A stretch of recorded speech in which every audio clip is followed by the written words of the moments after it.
I think there might be a discrepancy on my dash cam of minutes. Sometimes, when it's unplugged or whatever, it might lose a couple minutes. So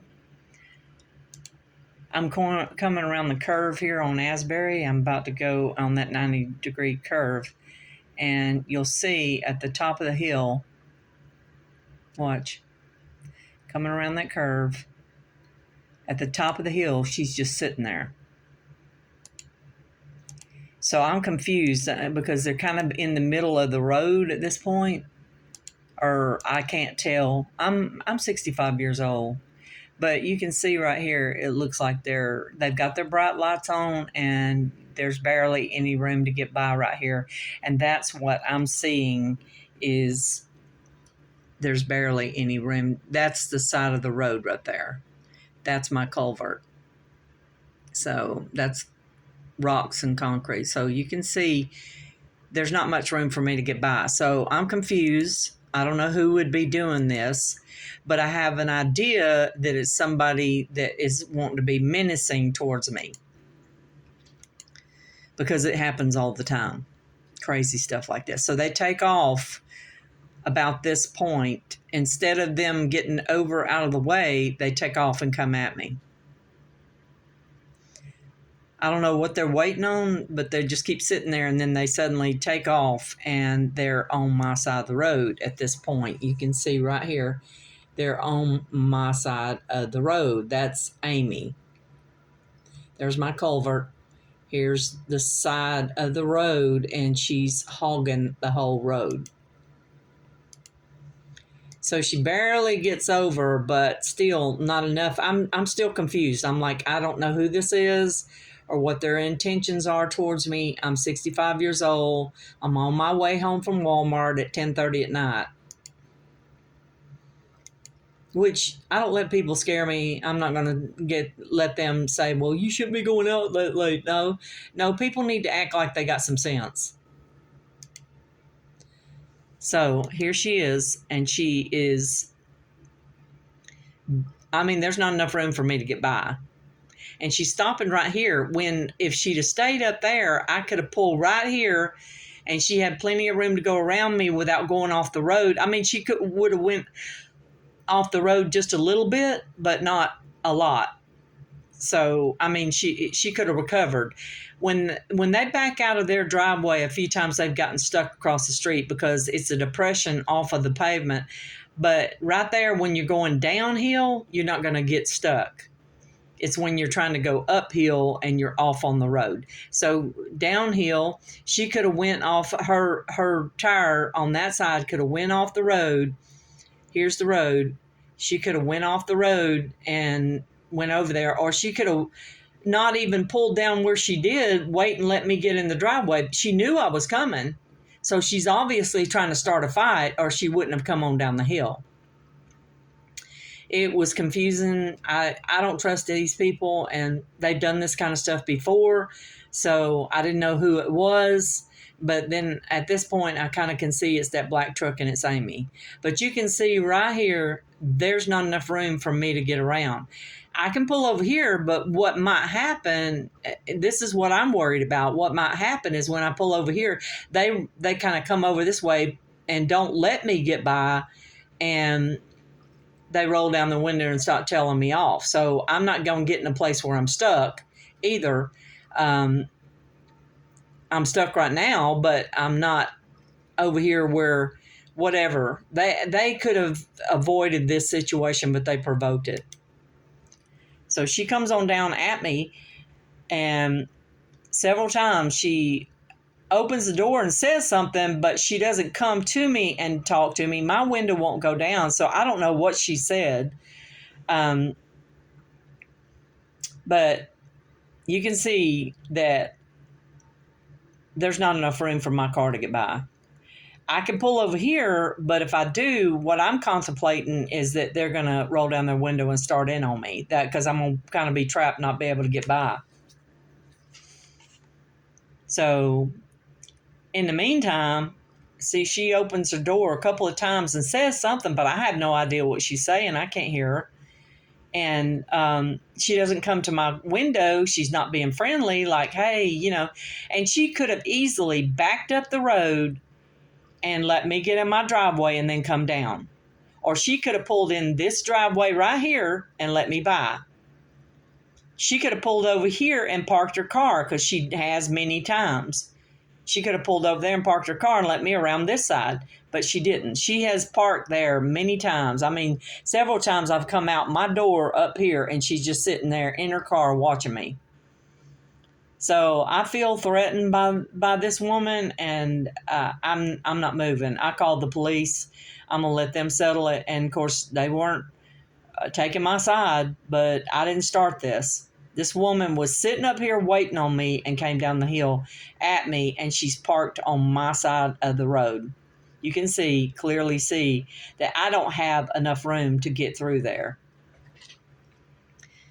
See, there's not enough room for me to make it through there. A car is not going to fit through this area right here that she's at. So, and I'm not going to get over here and get stuck where I can't get by, and she's, you know, rolls down her window and tells me off. So I don't know what's going on, and I don't trust the situation, so I just sit still. She could many times people back up to get out of their way. I'm 65. I can't back up. So we continue to sit here, and her niece, or whoever she is to her, I don't know that they're really related. Again, she opens the door and says something to me, but she doesn't come to my window to say, hey, can you pull over here real nice, you know, or something like that, and act like she's not some kind of enemy. She doesn't come to me and say anything, and really she shouldn't have to. All she had to do was pull over to that side of the road. You can, right in front of my house, you can park on that side of the road without getting stuck. So, because, you know, when you're coming downhill, if you're going uphill, you can get stuck. But if you are coming downhill, you can't, because all you have to do is just go in there and come right back out. And she could have done that, but she wouldn't. And so there's just not enough room for a car to get through there, and I'm not budging. I'm not going to, since she provoked the situation, I'm not going to budge 1 inch. And here is a 16 or 17-year-old out here fussing and cussing at a 65-year-old woman, and got her friends out here videoing.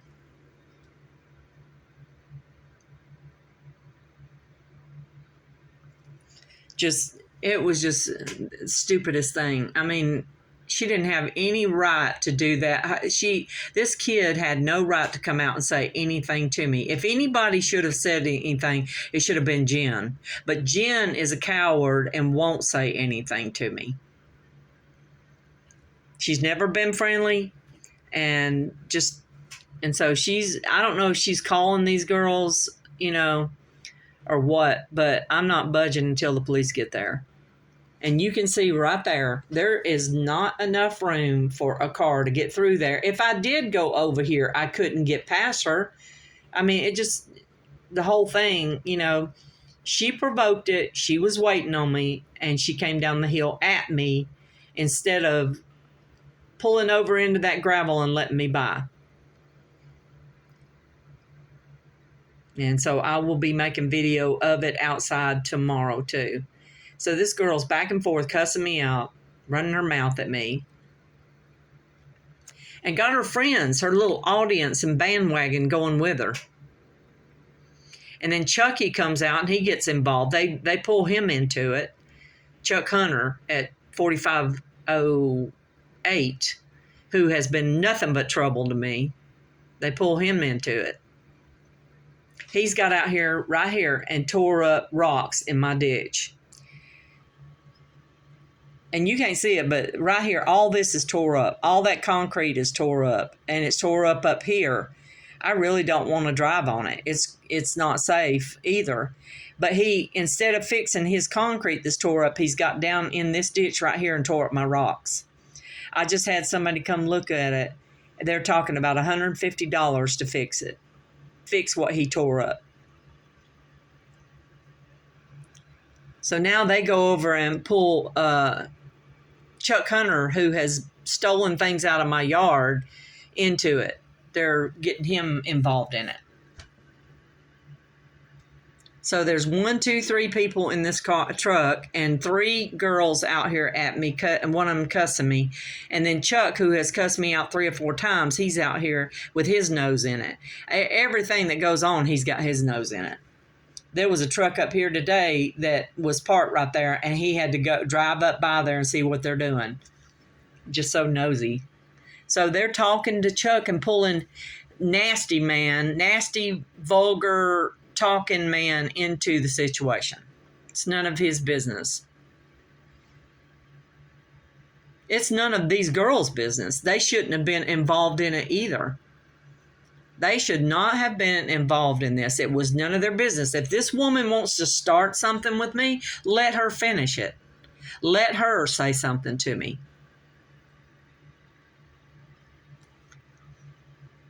So 2 girls that don't even know anything about the situation get pulled into it. And this girl is cussing me right here.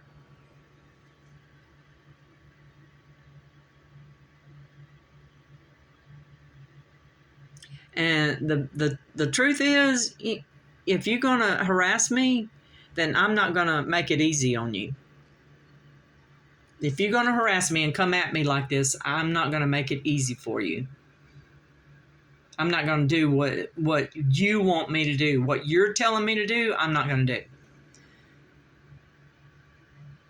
So they come back down. She cusses me again.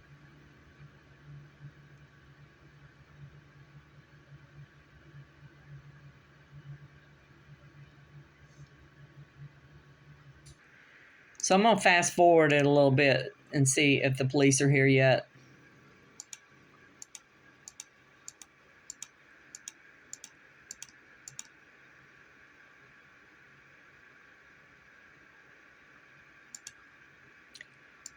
I think she, like, put her bright lights on.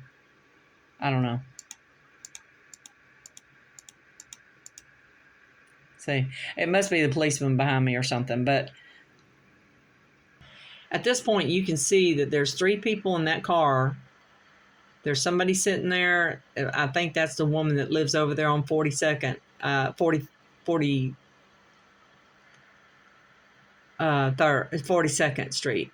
So Aimee's here and somebody's in the back seat. But again, you can see there's not enough room. And so he makes out like I'm at fault. I come around the curve and I haven't had time to straighten up my car because she starts coming down the hill at me. So I'm kind of sitting at an angle, but I'm 65 years old and they're being disrespectful to me. And this policeman was disrespectful to me too. I didn't provoke this. I didn't start this. I didn't want this, but obviously she did because she was parked waiting on me. And when I get around, she came knowing that I was knowing that I was on my way and parked in front of my house, waited on me to come up the hill so she could provoke this.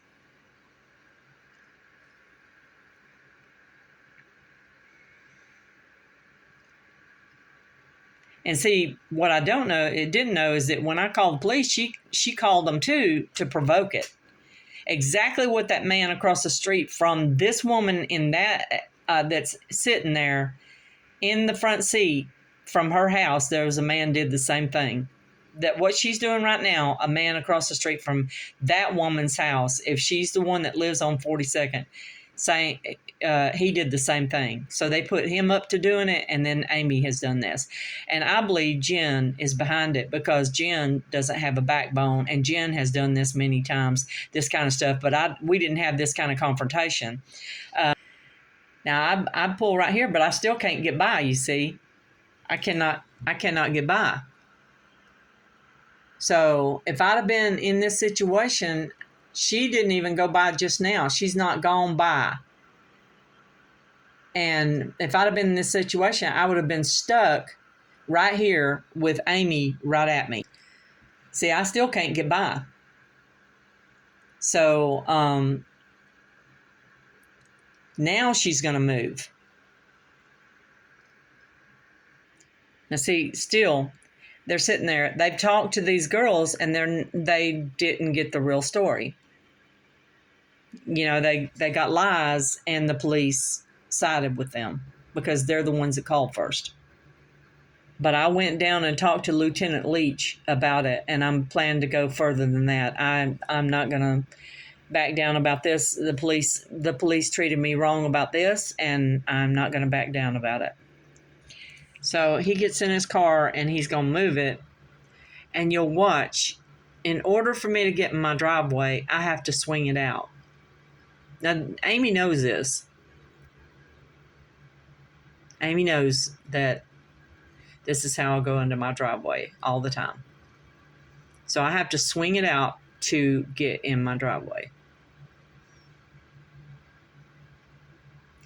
And what I did was, just because I saw they were down there talking to them, I stopped and wanted to show them the video. So I stopped and get out of the car and wait for them to come up to Hill so I could show them the video. In the meantime, they talked to Chuck, who is a big fat liar and a reprobate.